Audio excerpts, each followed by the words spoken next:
अस्सलाम वालेकुम।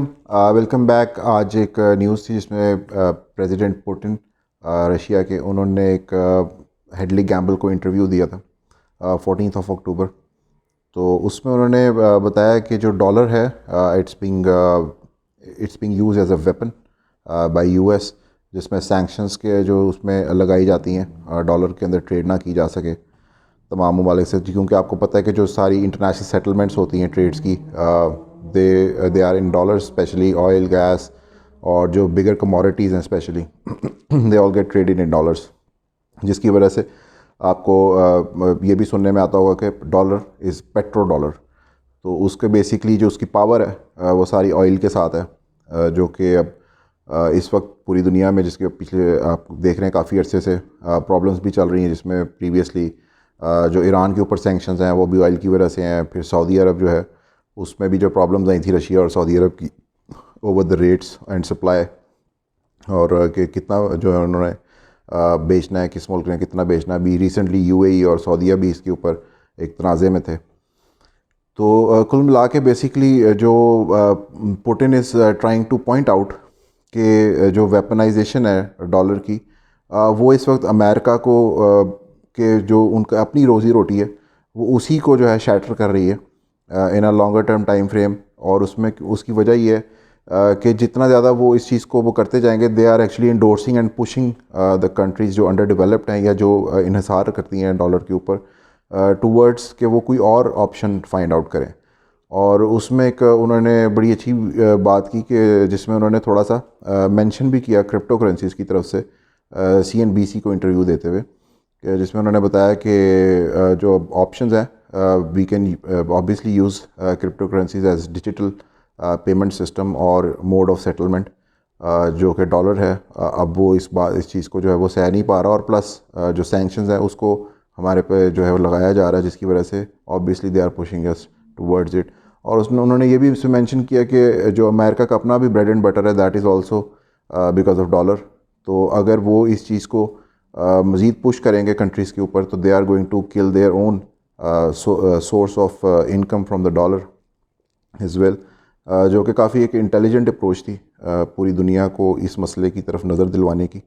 ऑल्दो ये बातें सबको पता तो हैं, लेकिन जब इस तरह की बातें प्रेसिडेंट के नाम मुंह से डायरेक्टली एक इंटरव्यू में आनी शुरू हो जाए, क्योंकि मोस्टली इस तरह की चीज़ें जो हैं वो मेंशन नहीं की जाती थी प्रीवियसली, लेकिन अब ये चीज़ें ओपन अप होना शुरू होती जा रही हैं, जिसकी वजह से ये चीज़ों की जो ग्रेविटी है वो बढ़ती चली जा रही है।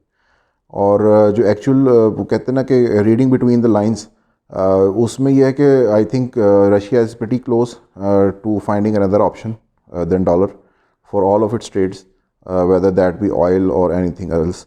उसमें हमारे पास डिफरेंट किस्म की कंट्री से जो भी उसकी सेटलमेंट्स हैं, चाइना से, पाकिस्तान से, और आपको पता अभी हमने जो है एक साइन भी किया है प्रोजेक्ट रशिया के साथ। तो मे बी इन फ्यूचर भी जितने प्रोजेक्ट्स हैं जो प्रीवियसली चल रहे हैं, जो ऑन गोइंग है, रशिया में be able to find the other option against dollar. और अगर रशिया जैसी कंट्री इस चीज़ को करती है, तो obviously that is going to be a somewhat, आप कह सकते हैं कि एक लीडिंग रोल जो है वो बाकी कंट्रीज़ के लिए भी हो सकता है, उनको कॉन्फिडेंस दे सकता है कि बाकी भी इस तरफ आएँ। इसके अलावा उन्होंने ऑल्सो ये भी मेंशन किया था कि ऑकस जो है, जो कि इत्तेहाद है सिक्योरिटी का, अमेरिका, बरतानिया और ऑस्ट्रेलिया का, जिसमें आपने प्रीवियसली कुछ दिनों में सुना भी होगा कि जिसमें कुछ सबमरीन्स का इशू भी था। फ्रांस ने जो ऑस्ट्रेलिया को बेच रहा था, और अमेरिका ने उनकी डील ख़त्म करवा के अपनी तरफ से उनको कुछ बेचने की कोशिश की थी। तो उसमें हमारे पास जो ऑकस है उसमें रशिया ने एक बड़ा इंपॉर्टेंट बयान दिया है पुतिन ने, कि आपका आपस में जो दोस्ती है मुल्कों की वो होनी चाहिए, लेकिन वो दोस्ती अगर किसी के अगेंस्ट बन रही हो, तो उसमें रशिया ने बताया कि they have a problem with it. तो ये चीज़ें जो हैं ये रीजनल स्टेबिलिटी की तरफ उन्होंने कहा है कि आप इसको जो है ना अंडरमाइन कर रहे हैं हमारे रीजन को भी और इसकी सिक्योरिटी को भी। तो this is not going to be lasting in our region specially. तो ये एक वार्निंग भी उन्होंने इशू की, और साथ में अपना एक कंसर्न भी शो कर दिया उन्होंने। तो इसके ऊपर बात हम आज इसलिए कर रहे हैं क्योंकि ऑब्वियसली रशिया इस रीजन का मुल्क है, और इस रीजन में हमारे पास अफ़गानिस्तान भी है, पाकिस्तान भी है, इंडिया भी है, और भी बहुत सारे ममालिक हैं। तो इस रीजन के साथ जब कंसर्न आता है, तो ऑब्वियसली हमारी जो मार्केट्स हैं, हमारी जो फाइनेंशियल मार्केट्स, कमोडिटीज़, फॉरेक्स, हर तरह की, वो सब के ऊपर असर आता है, क्योंकि जो ट्रेडर्स हैं, इन्वेस्टर्स हैं, they always want stability, they always want certainty in the market. लेकिन वो जब नहीं मिलती है तो they flee towards the other markets, या फिर वो किसी और रास्ते का इख्तियार करते हैं।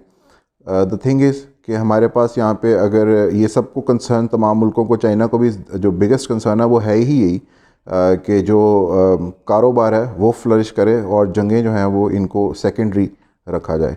लेकिन समहाउ इस वक्त लग रही है रहा है कि अमेरिका जो है वो पॉलिसी अपनी चेंज कर चुका हुआ है, कि वो कहते हैं ना कि अगर मैं नहीं खेल दूँगा तो तुम्हें भी नहीं खेलने दूँगा। तो सम वॉट लाइक इस पॉलिसी के ऊपर शायद आ रहा है, क्योंकि उसका यहाँ इस रीजन में जो आप कह लें कि उसका जो इख्तियार है वो बहुत लिमिटेड होता चला जा रहा है, और बल्कि अब तकरीबन ना होने के बराबर है, क्योंकि इंडिया उसके लिए कुछ कर नहीं सकता और बाकी ममालिक जो हैं वो उसके साथ जा नहीं रहे हैं। तो समवट इस तरह नज़र आ रहा है कि रीजन में कुछ ऐसे इवेंट्स हो सकते हैं जो कि सरप्राइजिंग हो मार्केट्स के लिए।